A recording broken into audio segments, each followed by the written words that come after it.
SPN news आवाज नाशिकचा। मित्रांनो, सप्रेम नमस्कार। SPN न्यूजमध्ये आपले स्वागत आहे। 4 वर्षांपासून फरार असलेले आरोपीस जेरबंद करण्यात गुन्हे शाखा युनिट क्रमांक 2ला यश।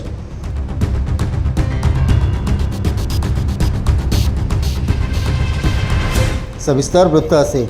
पोलिसांनी दिलेल्या माहितीनुसार पंचवटी पोलीस ठाण्यात 2022मध्ये भारतीय दंडविधान कलम 397 34 प्रमाणे मोटरसायकल चोरीचा गुन्हा दाखल झाला होता।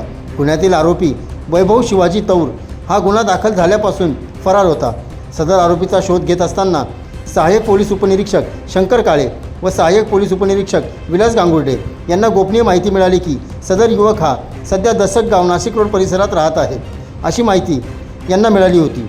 ही माहिती गुन्हे शाखा युनिट 2चे प्रभारी अधिकारी हेमंत तोडकर यांना कळविली असता त्यांनी गुन्हे शाखा युनिट 2 कडील पोलीस उपनिरीक्षक यशवंत बेंडकोळी, विलास गांगुर्डे, पोलीस हवालदार प्रकाश महाजन, वाल्मिक चव्हाण, प्रवीण वानखेडे यांनी दसगाव नाशिक रोड येथे सापळा रचून वैभव शिवाजी तौर याचा शोध घेतला असता तो मिळून आल्यावर त्याला ताब्यात घेतले। त्याचे नाव व पत्ता विचारला असता त्याचे नाव वैभव शिवाजी तौर, वय वर्ष 24, राहणार फ्लॅट नंबर 45, वृंदावन नगर, मांगीर बाबा मंदिराजवळ, नांदूर गाव, नाशिक असे सांगितले। गुन्ह्याच्या तपासाच्या अनुषंगाने पुढील कारवाईसाठी त्याला पंचवटी पोलीस ठाण्याच्या ताब्यात देण्यात आले आहे। सदरची कामगिरी ही पोलीस आयुक्त संदीप कर्णिक, उपायुक्त किरण कुमार चव्हाण गुन्हे शाखा, सहाय्यक आयुक्त संदीप मिटके गुन्हे शाखा यांच्या मार्गदर्शनाखाली गुन्हे शाखा युनिट 2च्या कर्मचारी व अधिकाऱ्यांनी केली आहे। SPN न्यूजसाठी प्रतिनिधी सोहेल खान।